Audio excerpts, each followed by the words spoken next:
Kia ora team, Noel Willoff here. Thanks so much for tuning into today's episode, but there's one important thing I want to say before you watch this video.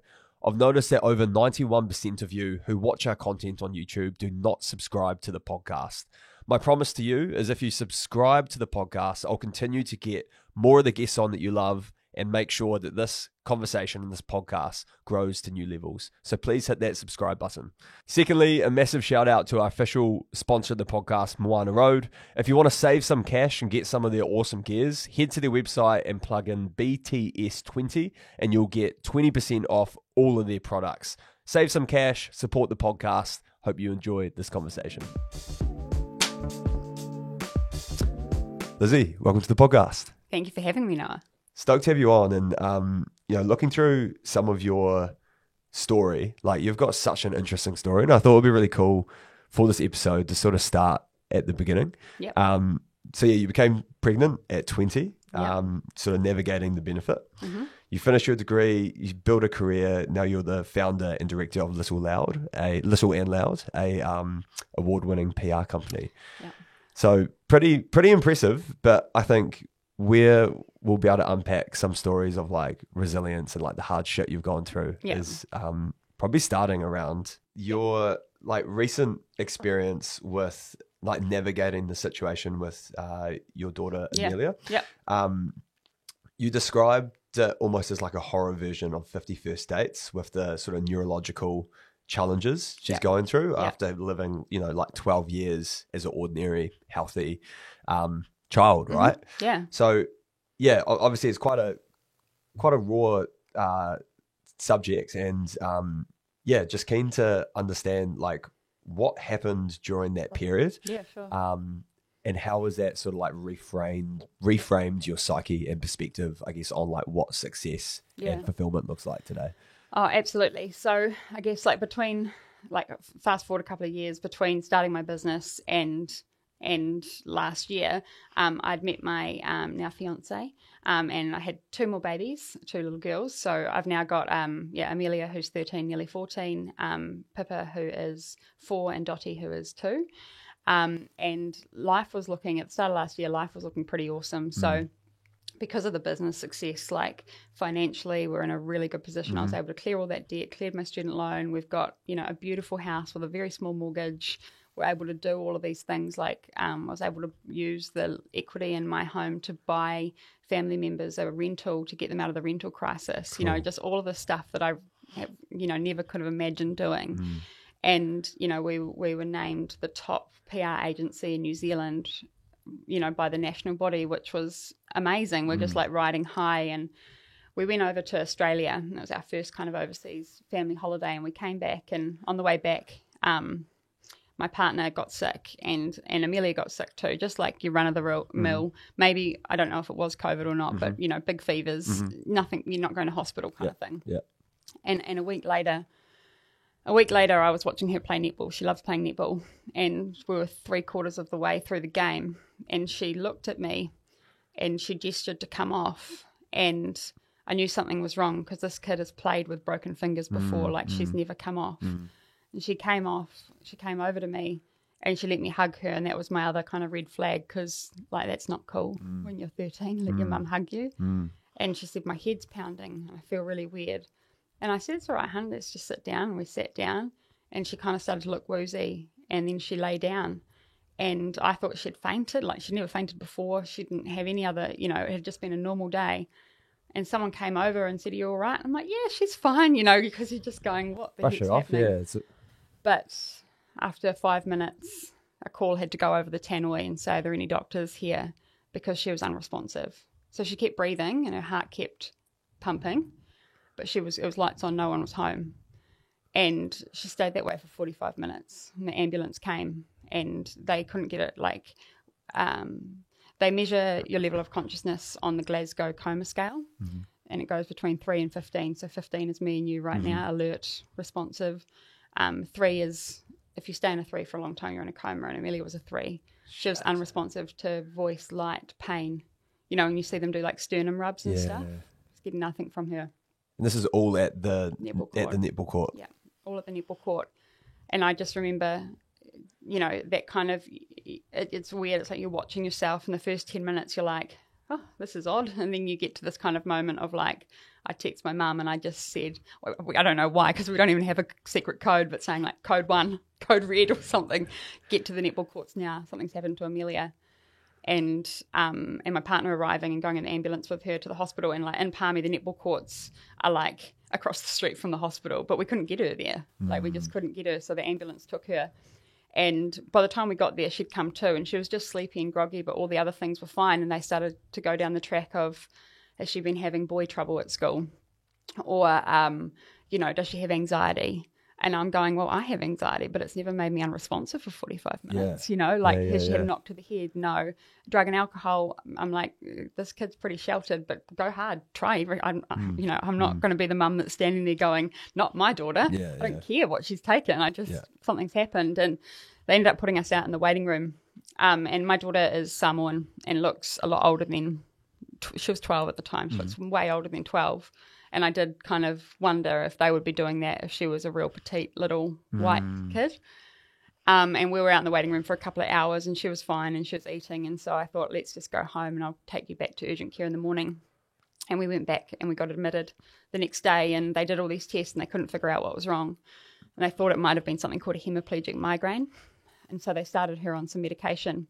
And we went on, you know, and carried on with life. And they said, look, it just might be one of those things and it never happens again, or it might happen again. And then we kind of had our guard down. It was 10 days later, and I got a call from school saying it's happened again. And I walked in, I got to school, and she was lying on the floor, and she was blue. And got a photo I'm happy to share, because I just walked in, I was like, why is no one doing CPR on her? And they said she's still breathing. Her oxygen levels are fine, but she was again completely unresponsive. And like this stage, your brain's starting to go into like, what the, you know, she's taken again. They wouldn't even actually drive the ambulance because they were so worried about her. They wanted to stabilize her first. And then we're back up to hospital stat 2. And again, you're getting these questions about like, how's her mental health? And I'm going, I know mental health is a real big thing. Like it's real and genuine, but she was clinically unresponsive. And, you know, then we were in hospital, more tests, nothing. And then we came out and it happened again. And this time at a restaurant. And this time when she woke up, she didn't recognize me.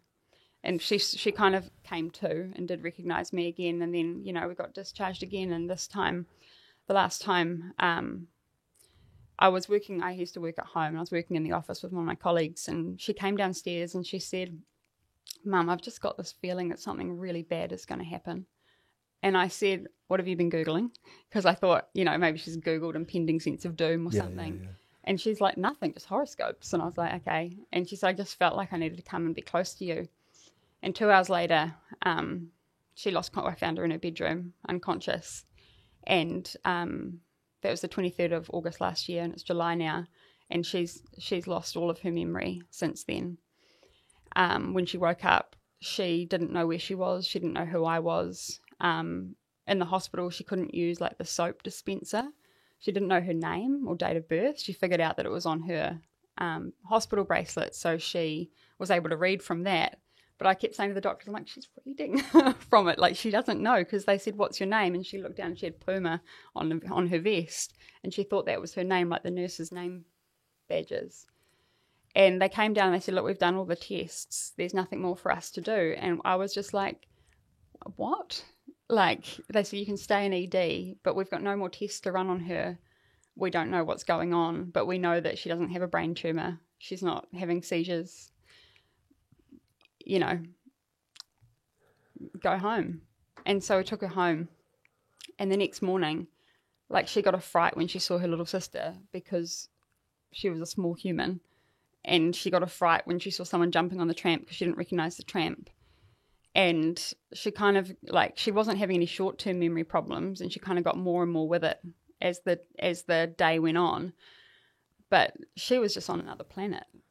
And we ended up kind of just, you know, carrying on. I think we went back to a hospital for a bit and then came home again. And then it got really bad because it happened again. And this time she woke up and everything was wiped, like her sense of logic and everything. So she woke up and basically, like what would happen if you woke up in a place that you've never been with people you don't know who are going, I'm your mum. And you're going, no, you're not. And so she was trying to like escape. She was hallucinating. She could see things that weren't there. She was terrified. She was like, to see, this is what, like, she was acting like someone was trying to murder her or she'd been kidnapped, just completely on another planet. We had to kind of drag her kicking and screaming through the hospital to the children's ward, and we ended up just standing there screaming like, can you guys see this? You know, and Amelia is as a person, she's really differential to authority. She's just such a, if a doctor or a nurse said, please stop doing that, you know, she's not the kind of kid, and she's like ripping posters off the walls. Yeah.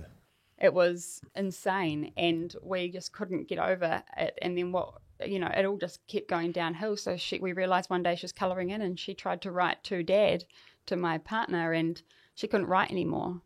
And she came and gave me her, because it had been her birthday and amongst all this, and I remember crying to my partner the night before, just saying, I feel like this is the last birthday we're going to have with her. And she came to me with a pile of her birthday gifts, and I brought her like the Hunger Games book and stuff and just gave them to me and said, I don't understand these. And she couldn't read anymore. And she went from being able to do like, you know, normal stuff like play Connect 4 to just playing with the colours, alternating, like, and it seemed like she had an intellectual disability. She couldn't see the difference between a lamb and a dog. She couldn't understand the concept of hills. Being in a car would freak her out because it was moving, like, she would eat inedible things. Like, we ended up having to take everything out of her room except for a mattress on the floor, bolting the windows shut and putting a deadbolt outside the door, and it was the only way we could keep her safe. And we couldn't get any help. And like, I worked in the hospital system, you know, we have health insurance, and there was just no help, and no one really knew what was going on. And they kept trying these different medications, and everything just made it worse. So we got to about October, a couple of months in, and I said, can we just take her off everything? Nothing's helping. And I'm so glad I did that, and I trusted my gut, because we started to get her back. And what we now know is that Amelia has had something happen in her brain. We don't know what. It could have been a viral inflammation. It could have just been, you know, a perfect storm of hormones and how hard she was working on the netball court, whatever it was. Something's happened to her brain that's caused like brain network dysfunction, and it's meant that her central nervous system is like overreacting to things like medication. So like Amelia had an antibiotic the other day, and that triggered 30 of these loss of consciousness episodes in a row. And everyone's going, well, an antibiotic can't do that. I'm like, yeah, I know, but it has. And it's the same. So all the medication that they had her on, even stuff like Phenergan to try and help her sleep, it was kind of, her body was, she was basically like high. She was having like a huge, awful reactions to these drugs. And when we got her off, we started to get her back cognitively. She still couldn't read and write, and her handwriting is still all munted. But we started to get her back cognitively, but she started to have other symptoms. So sometimes she can't talk. Sometimes she's just in bed spontaneously vomiting. It's just the most insane thing. And so at the moment it's every 2 or 3 days, she loses consciousness. And when she wakes up, all of her memory's gone. So we have to start again. So you start again with going, yeah, I'm your mum. This is your dad. This is your house. Your name's Amelia. You're 13 years old. These are your sisters. By the way, when 2-year-olds hit you, you don't hit them back. You know, the safety risks. If you find medication, please don't take them, even if you've taken them before. And we've woken up in the middle of the night sometimes and found her crawling down the stairs because something's happened in her sleep, trying to get out, not just looking for somewhere familiar. Like she's not trying to run away. She just says, I'm just trying to find something familiar because this isn't my house. But if she had got out, you know, she's a child that looks 18 and she seems like she's on drugs, which she's not. And she's so vulnerable. She doesn't even know her name. And she'll look at you and she'll go, who are you? And you go, Mum. And she just goes, yeah, home. I want to go home. You're like, you are home, honey.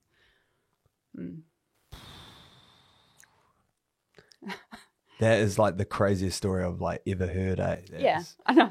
It sounds like something you hear in a movie. And we haven't, until March, we were able to get the $59 a week child disability allowance, but she wasn't eligible for any funding for any caregivers. So we were paying $700-800 a week privately for caregivers because she hasn't been able to go to school since August. And From last year. From last year, yep. And this is a kid that was like standing up like a month before she got sick in the Regent, talking to a packed theatre. And her future was so bright, and she was social, and she had friends, and she was a leader. And now, like, she said to me, I don't really have friends at the moment, do I, Mum? And I said, well, not really, honey. And she goes, I kind of wonder if I'd rather just have friends that know me as I am now versus friends that knew me before. Because I said, but you're the same person, sweetheart. And she said, but I don't know that. So this feeling of having to carry all the memories for her, and even doing things like today, we've come down to Wellington and we'll go shopping, and today's day 3. So I know that tonight she's going to go unconscious, and I know that whatever we've done today, she's not going to remember tomorrow. Fuck. Yeah. It really takes a turn at this point. And like, what's the health, like, what are the doctors, what are the specialists? Is there anyone in New Zealand that's like, are there other cases like this? Is it? So what they say Amelia has is a functional neurological disorder, which historically was, back in the day, it was called hysteria, which means wandering uterus. So it's something that mainly affects women. And for a long time, it was thought to be like your body physically reacting to trauma. So, you hear stories of men coming back from war and they've got a limp, but their leg is actually fine. Basically, what it means is we know something's going on in your brain. It's something that's completely outside of your control, but we don't know why it's happening, and we can't see it. So if you can't see it, it's kind of not a neurological thing anymore because you can't treat it. But then you go across to mental health, and they're going, well, this isn't really a mental health problem either, because we don't actually have a thing that just suddenly switches between physical and mental health. And for Amelia, her condition isn't made. Usually if you have something like that, if you hear of people that have a stutter, for example, if you focus on it, it gets worse. And if you are distracted, it goes away. Amelia's isn't like that. Amelia is not affected by attention or distraction. And she's also not impacted by emotions. So her being like angry, scared, happy, excited, nervous, nothing makes it better, nothing makes it worse. The only thing that makes it worse and better, the only thing that makes it worse is things like mild dehydration, heat, medications, hormones, things that physically affect her, which is why it's a real grey area, because it's like Amelia presents with this disorder unlike anybody else. And when they said it was this, I threw myself into it and I joined the organisation, and the head of the organisation even went, I'm sorry, I hate to say this, Lizzie, but are you sure? Because I've never heard of anything like this before. And we just end up stuck in this cycle of, we've had some horrendous experiences at the hospital where we've been told that Amelia's making it up, or that we've caused it, or that Amelia's making up and we've caused it. And we're going, fine, we'll go away. Take her, put her somewhere if it can make her better. Yeah. But we just know that, or equally, hey, if she is making it up, then we've got a bigger problem on our hands, because someone that can maintain memory loss to this extent for so long, is got something else going on. So yeah, I guess this year Amelia has learnt she goes to health school, which is the world's best thing. Yep. And she goes in a different way than most other children do, because she can't go to normal school at all. And she's relearnt to read and write, and her handwriting's all cute and funny. And she's regained cognitive ability to be back at an appropriate 13, 14-year-old level. But her memory loss, and then things like, suddenly not being able to speak. She's had some days where she can't hear, or she tells us that she can hear, but she can't understand. So she could hear our voices, but she can't understand what words are being said, and it kind of comes into focus. I always think about it like if you've watched a war movie and a bomb's gone off and it's all muffled, and then you pick out a word here and there. Yeah. And it's just this bizarre moment where I'll say something about Amelia, I'll be talking to someone else, and you just see her head shoot up and she just grins. Yeah. And she knows that that's her name, and it's come into focus for her. But yeah, your brain controls literally everything. So yeah. Fuck, that is absolutely crazy, eh? And yeah, like obviously Amelia's here in the other room, and just seems like such an amazing child. Yeah. Like you And would such have, a normal kid. you'd have no idea. You would have no idea. And that's definitely an improvement on last year. Like she wouldn't be able to, she'd be like, even if she was sitting in here, you know, she would be acting like someone who's on drugs or has an intellectual disability, which we think was probably partly the medication that she was on and how severely she was impacted. But yeah, it's been awful. And the health system, like we've been really lucky to have a wonderful occupational therapist and stuff, but no one knows what to do with her. Yeah. She's so different and odd and doesn't fit in any of the boxes for anything. So we've got wonderful people that are working to make sure she gets the support that she needs. But realistically, it will be years. She should make a full recovery in theory because there is no brain damage. Yeah. But, you know, it's that... there's that, it's not actually by Baz Luhrmann, but that Wear Sunscreen poem. And it says, you know, know that worrying is effective as trying to solve an algebra problem by chewing bubble gum. The real worries in life are those that blindside you on some idle Tuesday that have never crossed your mind before. And I always just think about that, you know, there's all this stuff you worry about, you know, what high school is she going to go to and is she going to get a suitable boyfriend or girlfriend or what, you know. Yeah. And you just go to netball one day and our world completely changed. Yeah, in every sense of the way. Like you can't even. Yeah, that's like the most dramatic 180 on circumstances and just running a baffling business from it. Yeah, I don't know how the hell you're doing it, Lizzie. Well, I think I had a discussion with a client when it was happening and they were lovely. Everyone was so amazing. Like, Lizzie, don't worry about it. And I said, no, please keep sending us work because I can't have my business to worry about as well now. Like, and I think that's something people do is they try and like take the pressure off. But sometimes it's like, well, I've still got staff. Yeah. But, you know, I've got these, I took quite a few videos throughout because I thought one day I'm going to want these. And like, I've got videos of me with her at 3 o'clock in the morning in hospital because she's fallen unconscious and fallen on her head and neck. And then 4 hours later, been running an event for 70 people and having to stand up. And you don't really want to tell people at the time what's going on because you're worried about your business. Yeah. Like, yeah, you're incredible. Like, Thank it's, you. I don't even know how you can go through that from like a parental perspective and just what you were saying earlier with like every 3 days, like the memory resets and like today being in Wellington is like a really cool big deal. You're going to go, you know, go do shopping and then tomorrow she'll wake up and she might not remember anything. Yeah. Like that's just, that just breaks my heart. Eh? It's devastating. And like the things that she's missed, you know, even I've got this video. She was able to go to prize giving. And I've got this video and this beautiful picture of her where she's standing side of stage and you can just see her silhouette. And she used to love kapa haka. She was front row kapa haka.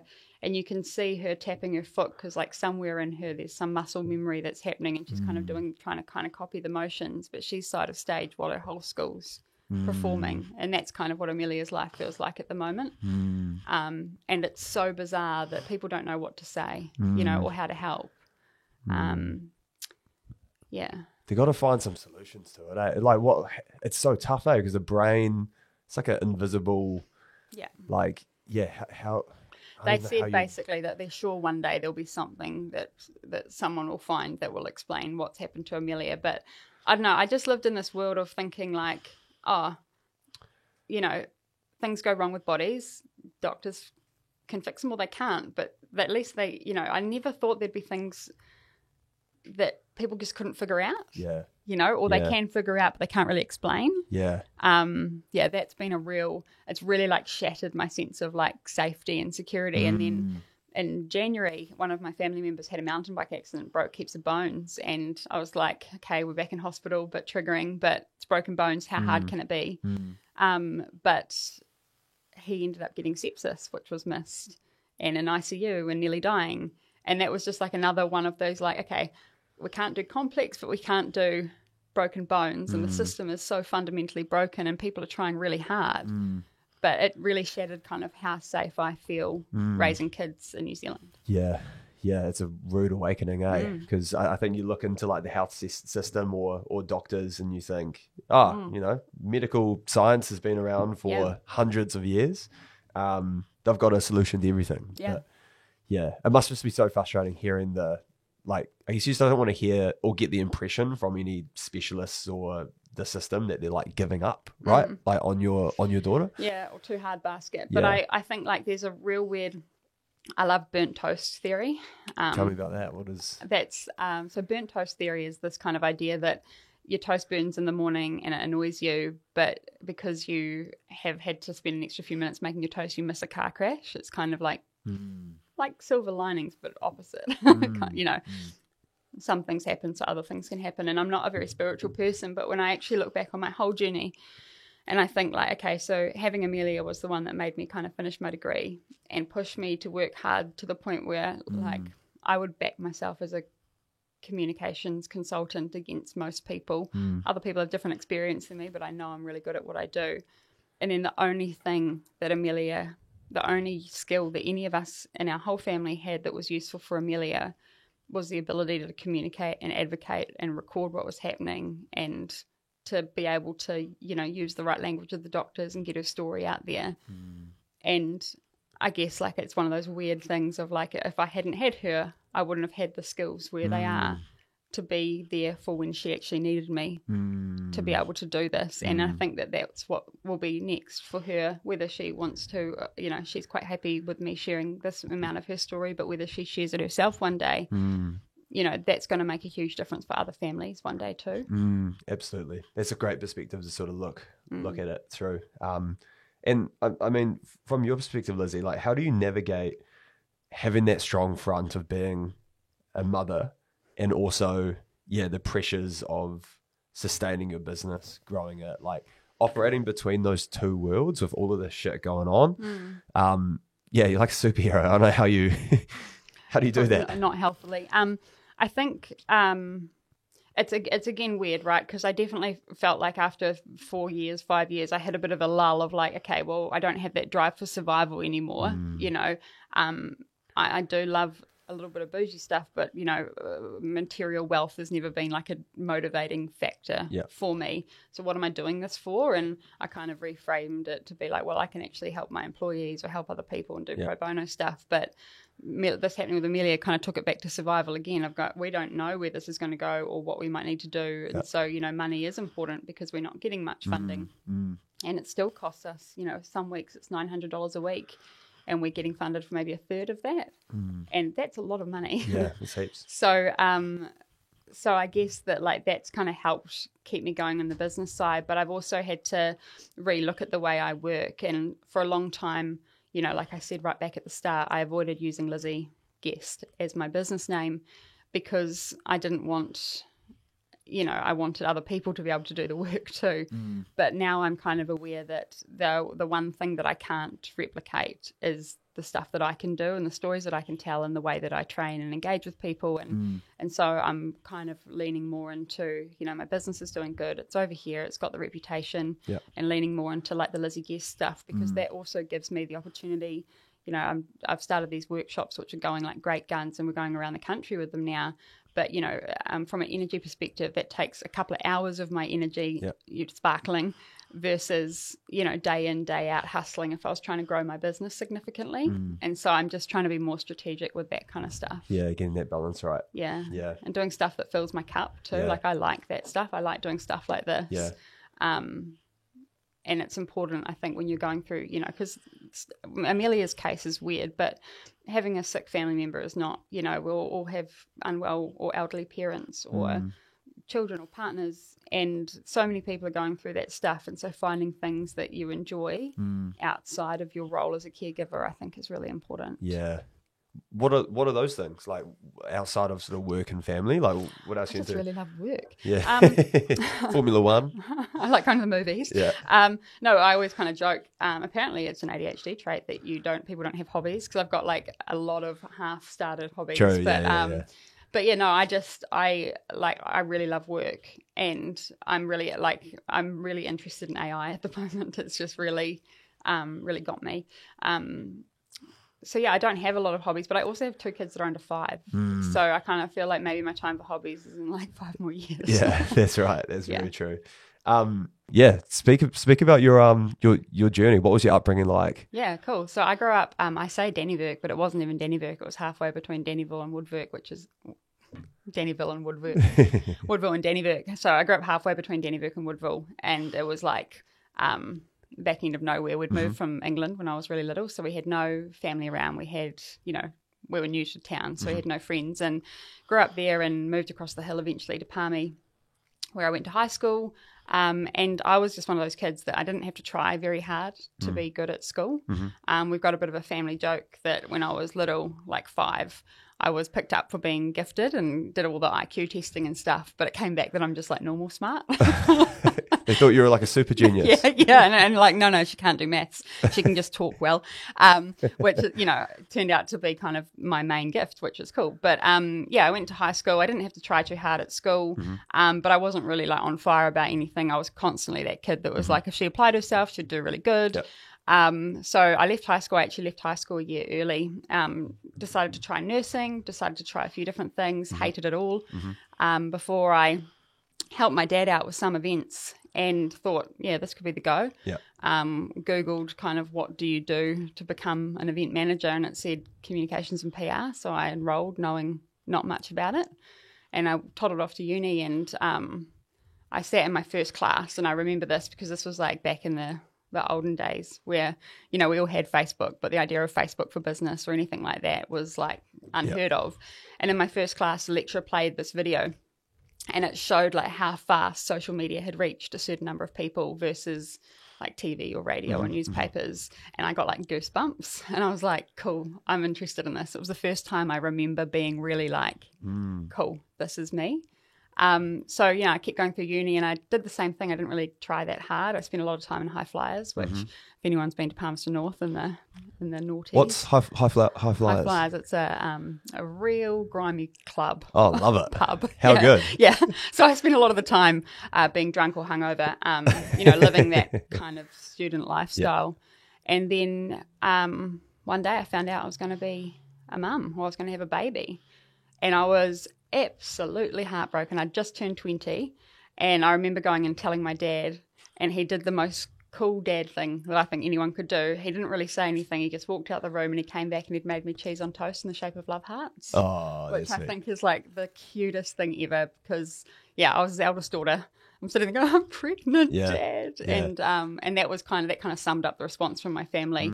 I just had this unconditional support, which so many people don't get to have. And I remember sitting there that first night and going, okay, I'm pregnant. And I had this thought that kind of came into my head of like, well, I'm 20, I'm not 12. I've started my degree. I've got a little bit of stuff under my belt. Maybe I could do this. And as soon as I kind of had that thought of maybe I could do this, like I knew that I was going to carry on with the pregnancy, and this was going to be a new direction. Because I think it's where like our stories actually have a lot of sort of synergy, and we are just saying earlier before we were recording, because my pathway to sort of parenthood was when I was 16, and getting that news was just like a fucking bombshell. It was so terrifying for me. Because I think, especially being that young, there's not many other role models, positive role models who are like. I thought I'd ruined my life. Yeah, what was your initial reaction? And I ruined my life. Is that the first thing you thought about? Yeah, I really did, and I said that to my daughter, who's come down with me today, and I said, no offense, honey, I didn't know who you were going to be. Yeah. But I just genuinely, and it was weird because I hadn't got any kind of picture of what my life was actually going to be. I kind of hadn't even realised that there was going to be a life after uni, but I just thought I've ruined my life. And I obviously I hadn't. It made me. Yeah. But it was a real conflict with who I perceived myself to be, to suddenly be this young, pregnant, single mum. It was really odd. What was the shift like for you, having to go from, partying it up in old Palmy, the place of dreams, to then actually having to like sort of pause and focus on this next phase of your life? It was really interesting because I think when you're 20, when I was 20, and I had a really good group of friends that I grew up with, they're still my friends now, but our main socialising time was, flat parties and going to town. That's what we did. We didn't do brunch. We had our 4-pack of Pulse and we went hard. And so I kind of kept joining in with that, not with the alcohol, but I was rocking around 7 months pregnant in a little town dress, and I was quite tiny, so people didn't know. But I really felt that sense of isolation because there was no other kind of way for me to interact with people. Yeah, and then as you know, once she was born, it wasn't that I was maybe within 6 months, you know, everyone started graduating, people started going off in their OEs, and I was there, and I was like, felt real lonely. Yeah, 100%. Yeah, it is, and I just feel like in general now people are having kids so much later as well. Like having kids early is quite almost uncommon. Like, I've only got a handful of probably close friends that have had kids now, and I'm just like, come on guys, hurry up. Like 100%. I want some fellow dad mates. Yeah, and it's weird because like our parents' generation, they're like, I had my babies when I was 20, you know, or 19, and it's normal, but yeah, it wasn't. And what's been really interesting, like most of my friends have had kids now, so I'm 34 now, and over the last couple of years, the amount of them that have come up to me and said, I am so sorry. I had, like, even though they hadn't done anything wrong, just like I had no idea. Yeah. You know, just things like when they'd say, hey, come for a barbecue, bring Amelia. And I'd be like, that's not fun. Yeah. You know, like it is for you guys, but I'm following around a toddler that's trying to like injure herself at every opportunity. Yeah. It's not a pleasant experience. And they get it now. Like they really get it. And they keep saying, how did you do this when you were 20? I'm like, I have absolutely no idea. Yeah. Yeah, it is interesting, eh? So then once you have Amelia, you mentioned as well that you had like a period there where you were like on the benefit too. Yeah. So what was it like sort of navigating, that whole part of your life? Yeah, totally. So for the first year of Amelia's life, I was really lucky. I lived at home with my mum, my stepdad, my sisters. That was awesome. They kind of helped me raise her and like built my confidence up. But when she was about a year old, my parents, because, you know, when you're 20 and the world revolves around you, my parents said to me, come on, Lizzie, it's probably time that you move out. And I felt like absolutely betrayed. Like, you're abandoning me, but they weren't. They were right. I needed to learn how to be a mum on my own. I needed to learn how to budget, you know, all that kind of stuff. So I went out and I got a house that I couldn't really afford and started working, and, you know, things went downhill pretty quickly in terms of getting in a bit of a debt spiral and all that. And they sat down with me and said, look, this is kind of going south, not north.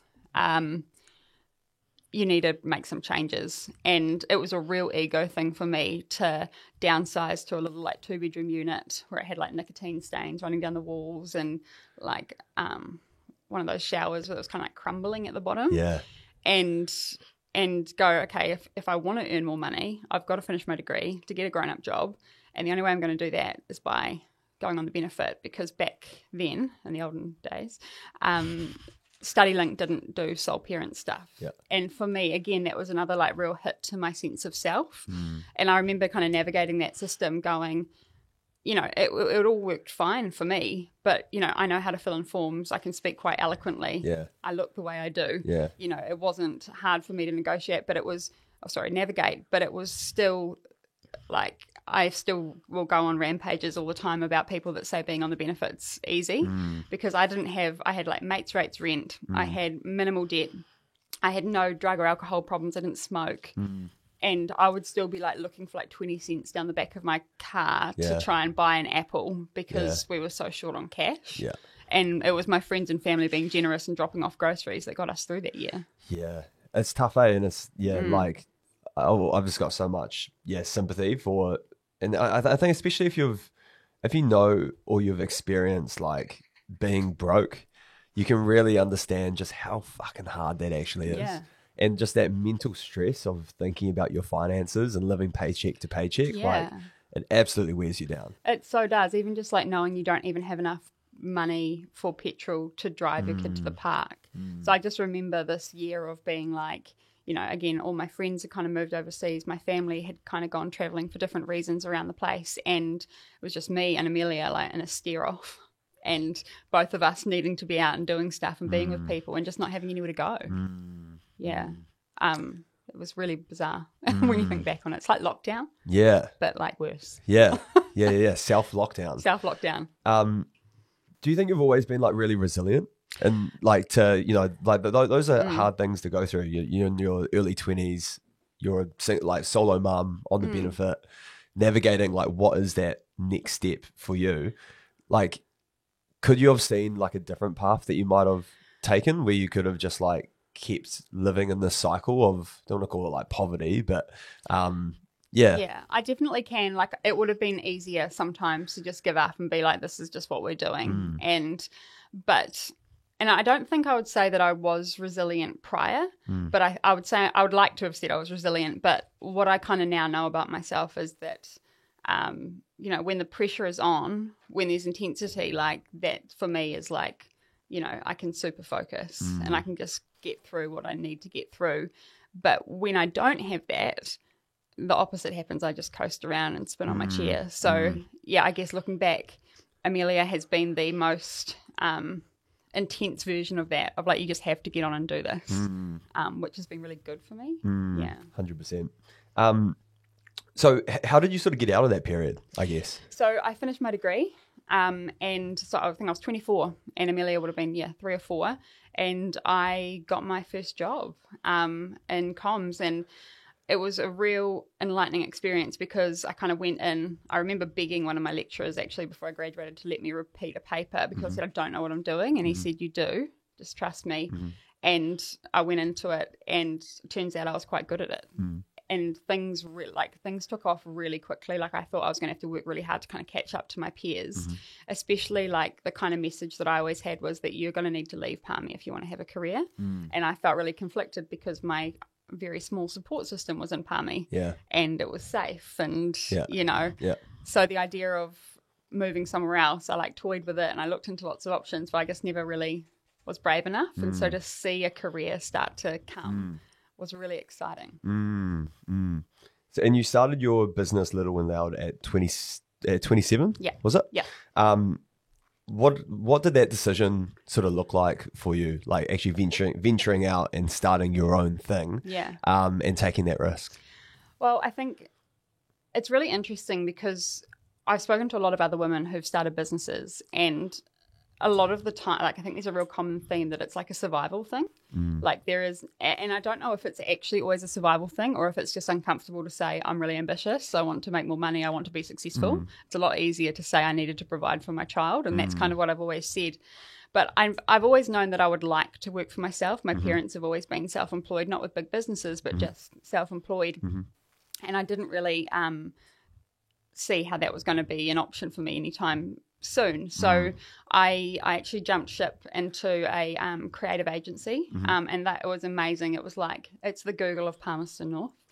It was, everything you expect a creative agency to be. There was ping pong tables and, late nights. Machines, all that Yeah. stuff. It was really cool. Kind of work hard, play hard, but like you're all in the trenches together. And I was loving it. And at the same time, I'd met someone. He had a little girl that was 18 months younger than Amelia.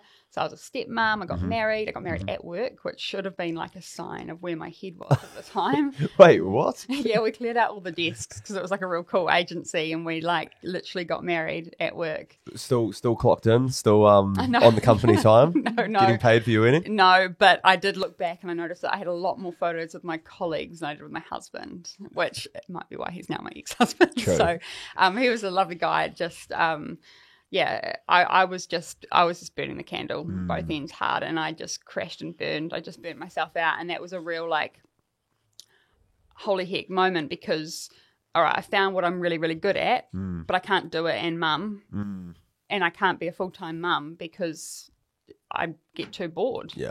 And that feels like a real taboo thing to say, but I do. I'm not a good stay-at-home mum. So what am I going to do?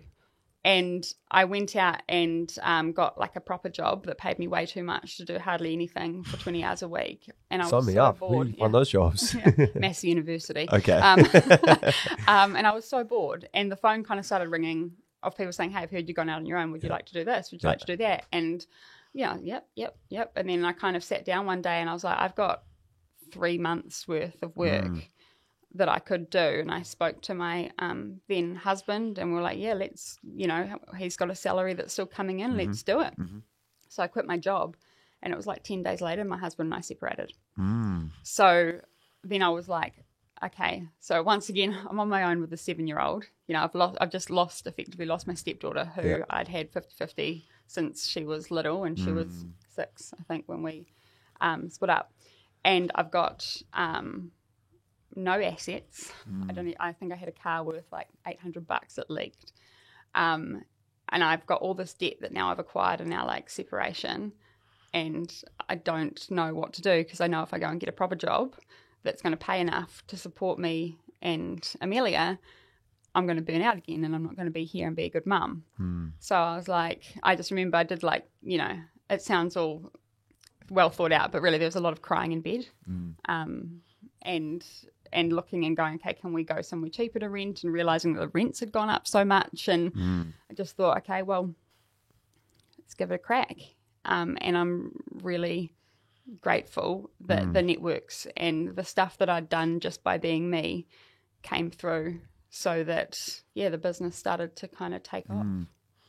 What did it look like in terms of the debt that you ended up sort of walking away with from the divorce? Yeah. Like, what is that, like sort of mortgage stuff, or? I just had $40,000 of debt, which felt like on top of your student loan and stuff. We didn't own a house. Crippling, yeah. Yeah, it just felt like insurmountable.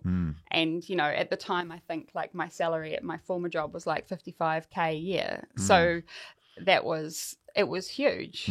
And, you know, you're just going, I can't see how I'm ever going to be able to buy a house. I was very lucky that my dad had purchased the house that we were renting, but like I was still trying to cover all the mortgage, the rates, the insurance. So there wasn't, you know, it felt like, it just felt like, after everything, why is this happening to me again? I've tried so hard. What do you think was the hardest part of taking that risk to actually go like, I'm going to go all in with your business? I think I always say it's kind of like the most externalized show of confidence other than having a child that I've ever done. There's something about, especially like when it's the town you've grown up in, like I know like, you know, like one of the city councillors was my first boss. I probably wasn't a great, employee when I was 16. And these are all people that have known me, you know, and known me kind of how I thought of myself, which was, you know, like a bit ditzy, don't try very hard at stuff, party girl. And now going out and saying, hey, I'm good enough that you should hire me to do stuff. And I know that like for some of my friends, that was a real like, okay, go hard, but moment. So I think that was the hardest thing, was being able to stand out, be confident and put yourself out there. Do you think it's something that a lot more, like especially young people, need to get better at? Yeah, absolutely. And like, you know, further on in the story, when things were going a little bit better, I actually made the decision to send a little bit better, way better. I made the decision to send Amelia to private school for her intermediate years. And what absolutely blew my mind, it wasn't like super fancy, like in terms of the equipment and stuff, but what blew my mind is that to be a library monitor, you're doing a full skills-based application. You know, like they're doing this kind of professional development stuff that you see in your 20s from the age of 5. And when I think about the advantage that it gives, it's being able to stand up and say who you are and what you do and why you're worth someone, you know, paying you the time. And that's something that New Zealand culture does not encourage. Yeah, that's so true. So when did things sort of start taking off for the business? How many months in? Do you like land a few clients, just keep building it? Yeah, so I landed a few clients, and then I realised that I was going to need to hire someone. And this was really like conflicting, because I just burnt myself out in an agency. I didn't necessarily want an agency. I didn't use my name for the business because I knew that I only had a certain number of hours in the week. But yeah, I think we were only like a month in before I had to hire someone part-time, and then hired someone else and hired someone else. And what's real cool is those initial people, one of them only left last year, and the other one is my EA and office manager, and has been with me this whole time. Epic. That's cool. And she came on board as an intern, a single mum as well. Kind of same story. Just finished her degree a couple of years later.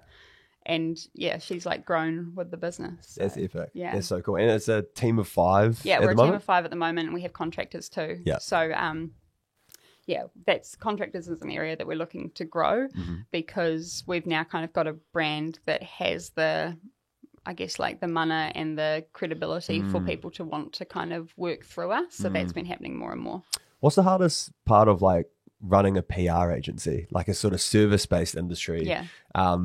What, like the fundamentals of like the business model, what sort of keeps you up at night? At the start, it was cash flow. And I think I got some really good advice at some stage that said that you have to think you're actually changing careers. You're not a comms person anymore, you're a business owner. And so learning all that stuff. But I think we were really in the right place, right time, because up until one opened in Hawke's Bay a couple of years later, we are the only PR comms agency, probably like Taranaki right across the middle of the North Island down to until you get to, Porirua down. That's where you get others. But lots of like sole traders, lots of design, hybrid marketing, hybrid advertising agencies, but no PR and comms. So we had a real niche. We were really lucky. What's been like the worst? I'm real interested with like the sort of worst PR take that you've seen. Not necessarily one of your clients, but like one that comes to my mind. I don't know if you've seen it, but it's Prince Andrew, and he's doing an interview with like BBC. Yeah, have you seen it? Yeah, about like his connections to Jeffrey Epstein. Yeah, and it is like the biggest disaster I've ever seen. Yeah. It's like what's been like the worst PR blunder that you've ever seen in New Zealand or global? I think that Christopher Luxon's media training is probably sticking too hard. I think that being authentic and able to have authentic conversations in any situation is a way to build trust. And I think in New Zealand, we've got quite low tolerance for anything that seems like performative or rehearsed. And I see more and more people being able to spot when he's bridging or hedging questions. I think he says, what I would say is, and when people can spot those PR moves, then you're going to be struggling. I think the other worst one I remember seeing, which still makes me cringe, was I think Colgate did a white night in where it was like for their teeth whitening stuff, but they only engaged white influencers. I don't think that was a conscious choice. I just think they hadn't really thought about diversity. Yeah. Yeah. And I know that something I always feel for people when I'm thinking about these things, because you just know, like, hindsight's wonderful. Yeah. And you just know that there'll be someone going, I can't believe that this has got through and no one saw this. Yeah. So, And that's why you have a business. That's why I have a business. I haven't had to deal with anything like that. But I also know it's kind of one of those there but for the grace of God kind of moments, especially, and we kind of stay away from it these days, but, social media, the appetite for risk for social media has grown massively over the last couple of years, but that's a fine line to walk between offensive or, So I would totally agree with what you're saying with Christopher Luxon, because you hear, and I think a lot of politicians are like quite guilty of that. Like it just sounds like what you said, it sounds like they're speaking off a script and you got their like core messaging that they just always go to, and they have and it sounds so rehearsed. And there was that great sort of clip. I think it was when he was sitting with Mike Hosking. Yeah. And he was like trying to get him to ask him if he would have like dismissed one of his ministers for something that happened in the past. And he just wouldn't say yes. And then it took him like 5 minutes, and then he was like, yeah, I would.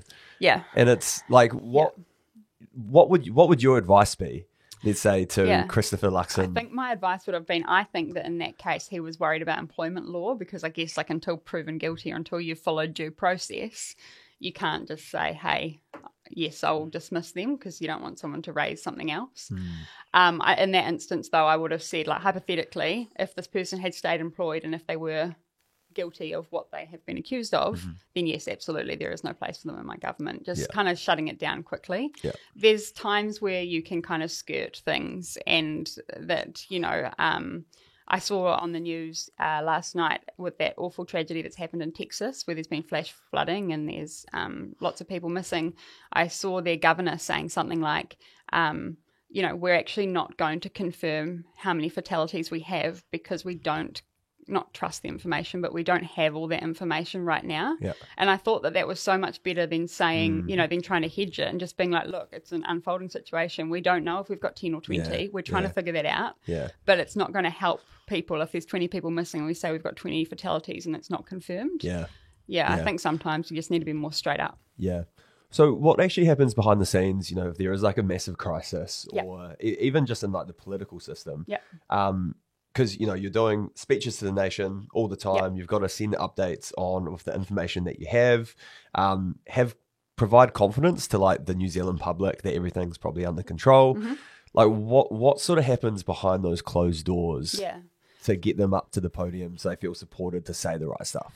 I think what tends to happen is when they're up on the podium, usually people say the right stuff. When they don't say the right stuff, as in the WhatsApp group chats or when they're at the supermarket and caught off guard, you know, those are the times that things tend to go south. So what we do when we're preparing people for crisis is going, you need to be just as on message when you're talking to some people at the rugby club as you are when you're standing in front of national media. And that doesn't mean spinning stuff or lying about stuff. It just means, you know, don't speculate. We have a real tendency, if we're asked something that we don't know, no one wants to say, I don't know. Yeah. Especially if you're in a position of power. So instead you make it up or you kind of, and you know, and it just turns into a nightmare. So giving people permission to say, I'm not sure, I'll get back to you on that. Or that's a really good question, I'm going to come back to you on that. Maybe not the really good question part, because all journalists hate that. But, you know, giving people permission to not make stuff up is really important. Yeah. But we also do a lot of prep thinking about how could this go wrong or different. And a good example of that was, and this is where I always say, like, I'm professionally anxious because, and I think every comms person is probably, because all you're thinking about all the time is like, what are the various ways that this could go south and how can I avoid them? Yeah. Which is really not useful when it's like your personal life, but quite useful at work. And I was working for Rangitike District Council, which is a real small council, and they were doing one of their spatial plans, which is something that all councils do. And we did a media release, and for some reason we got a call from Breakfast saying we want to do a big feature on it. And I was going, okay, cool. I don't know why, but it was shortly after the cyclone, and part of spatial plans is kind of identifying like high risk areas for flooding and housing. Yeah. So we did a whole bunch of prep work on, you know, are they going to ask questions like, should, you know, a Hawke's Bay council have prevented this? You know, how are we going to answer that? And making sure that we were saying, look, it's not a question that we can answer, and our thoughts are with people in Hawke's Bay. Turns out they just wanted to talk about bulls and how funny bulls is and the puns and stuff. Yeah. But we had all that prep just in case, because I was trying to figure out what angle they could be coming for. Yeah. Yeah, you're really playing chess, right? Yeah, it's like, what if they say X, what are we going to respond to? Or, And sometimes the journalists as well, like there was one, this is like my favourite sad story, is I was working for the DHB and something really awful had happened, a systematic failure. A mum and a baby had passed away, and there was an investigation that was underway, and the journalist that was reporting on it, we have really good rapport, and the hospital weren't trying to hide anything. You know, they were being really upfront. The family was all involved, but the day that they wanted to publish this story was going to be the woman's partner's birthday. And so I called the journalist and I just said, look, we're not trying to hide it, but can we just hide it hold it for a day, you know, for the family's sake, because it's not going to make a difference in the long run. And he was like 100% absolutely, because, you know, you're not always working against journalists. You know, you're kind of trying to achieve the same outcome. And that was, I think, a really positive example of how PR can actually make things easier for people when things are going wrong, not just like the organisations that they're representing. Who does sort of like PR the best, like in New Zealand? You know what I mean? Like who, like in terms of actually standing up on a podium and delivering those like core messages, anyone sort of stand out to you that you've observed? That's a really fantastic question. Jacinda used to be, I reckon. I think Jacinda got pushed into a corner and people got so familiar that things felt over rehearsed. But when you go back to like her response to like March the 15th, you know, just and how absolute and clear she was around like changing the gun laws and stuff. I think that she did, and I mean the world saw that as well. She did a really good job of demonstrating strong leadership without losing her personality, which can happen. You can get quite homogenized. So I think, that would be a really good example.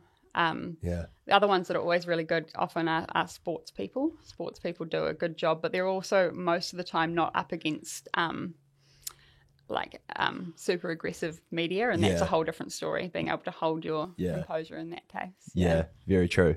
Like, do you think it's something like some people must just have the gift of the gab, right? And they can like just do that bread and butter, easy as, where other people, they might just, it might be so unnatural for them to get drilled by journalists. 100%. And like I always use Mayor Wayne Brown after the Auckland floods, that press conference. Like I think that it was telling that Chris Hipkins, who was Prime Minister at the time, Chris Hipkins, yes. Yeah, I think so. Yeah. He's like super highly media trained, and you could still see his face giving him away, you know, and I think that kind of spoke to how bad that was. But I've seen stuff more recently where he's done like promo videos for the pool that they've made in the viaduct, and it works because it's not that he's a bad communicator, it's just that communication style did not suit a crisis situation versus, you know, his hard kind of straight talk business style works really well in other situations. So sometimes I think it's more about finding the right person. Yeah. Rather than, trying to make everyone be the right person. Yeah. It's an interesting space that you navigate, eh? Like, it must be really intense because you must have so many clients coming to you, in times of crisis. Yeah. Do you ever get, like, anxiety that you lead them down the wrong direction? You know what I mean? I guess you have to plan for, like, A, B, C, and D, but... Yeah. I think the only times... weirdly, I had one this week that I can't talk too much about, but someone that I had to say no to because I knew that, yes, I could do a good job, but I didn't know if I necessarily actually wanted to do a good job for this person. And I think that's where the ethics come in, right? Because you can, like, anyone can go on, I don't know, even just Instagram or TikTok and make it look like they're living this bougie-ass life and it's all fake. Yeah. And comms and PR is the same. You can spin anything, but you're going to get found out. And so I think for me, it's going, okay, how can we've got to get to this end point, but we've got to do it in a way that's authentic and transparent. And those are the only times I think that I get really big anxiety when somebody, not usually my direct contact, but somebody else within the client organization is like, no, we're not doing that. And you have to be like, well, you really have to. You know, we don't actually have a choice on this because the plan B is that we cover it up and then it comes out anyway and then your reputation is damaged. So that's the anxiety. But the stakes are so high.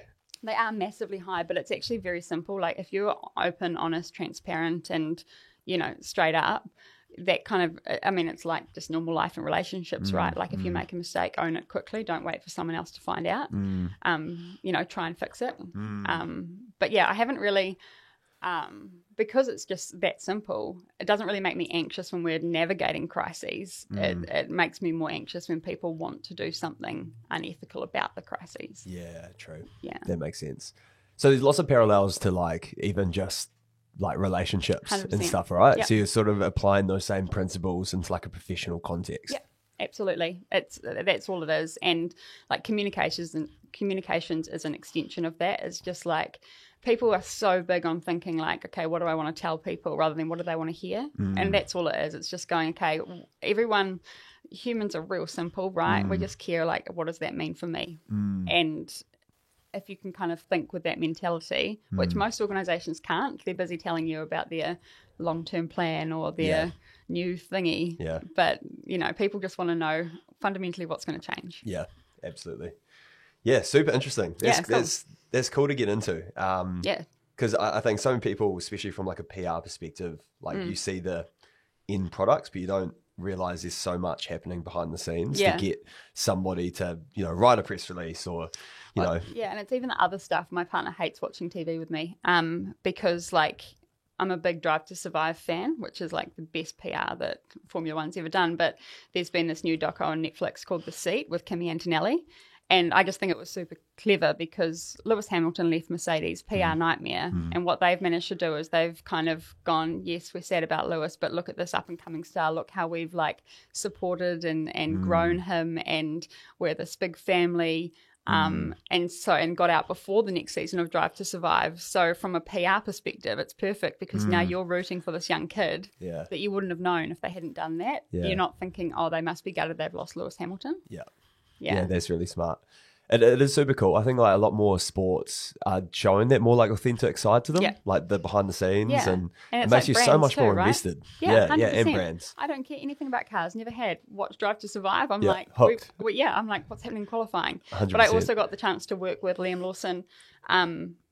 Back probably in the first couple of years of my business, we did the Kiwi Driver Fund, which was a fund that supported up and coming drivers. So we had Liam Lawson when he was 16, 17, which was pretty cool.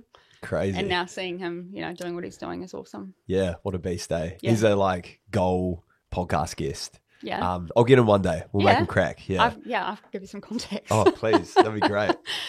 I feel like we could have just kept talking for like another hour. I think we'll need to do like round 2 with you one day. Yeah, totally. Get you We'll on the just do a podcast again. dedicated Amelia one. 100%. But no, thanks so much for jumping on, Lizzie. That was really, just especially sharing that part about Amelia and what you're going through is, you're bloody strong, and no doubt, I think, Amelia will get that right support that she needs, or things will figure themselves out.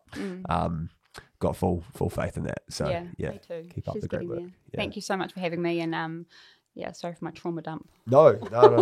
I think hopefully some other people can listen, and maybe hopefully it resonates. And, we will finish with just some quick fire questions. Yeah, sure. You also get a pair of Moana Road. Oh, yes. Sunnies. Awesome. They're our sponsor. Cool. Thank you. I went past the outlet store earlier on the way here. Oh, there you go. Yeah, cool. Thanks. So we've got some quick fire questions, and then we'll move to a quote. But before we do that, where can people keep in touch with you and your mahi? Yeah, so LinkedIn, Lizzie Guest. Lizzie spelt weird, Lizi, because my big name's Elizabeth, and my parents didn't want to teach me how to spell it. So they figured out how to do Lizzie as short as they could. Instagram, at littleandloudpr.pr. Those are the best ways. Sweet as. We'll put a link in the description. Okay, Lizzie, what brings you true happiness? Going to the movies, having a frozen Coke. Nice. What is the meaning of life? I can't say that again. Movies and frozen Coke again. I think the meaning of life is leaving people feeling better because they know you than they would have without you. Advice you wish you knew about when you were younger? That shit's going to happen, and try not to think it's the end of the world. What does legacy mean to you? For me, it's leaving behind my children with the skills and hopefully the resources that they can help their children or their friends and family. If you could change one thing in New Zealand, what would this be? Health system. What do you believe is the main thing that is holding back young people in New Zealand? Probably tall poppy stuff, alongside obviously poverty and all the other things. But I think, a lack of confidence to be able to put themselves out there, especially with social media and the digital world. Yeah, agree. Cool. We'll finish with this quote. It's a little bit long, but it's from a poet and novelist called May Sarton, and it's about talent. A talent grows by being used and withers if it is not used. Closing the gap between expectation and reality can be painful, but it has to be done sooner or later. The fact is that millions of young people would like to rise, but what they dream about is of the published book, often skipping over the months and years of very hard work necessary to achieve that end. Cheers, Lizzie. Beautiful. Thank you.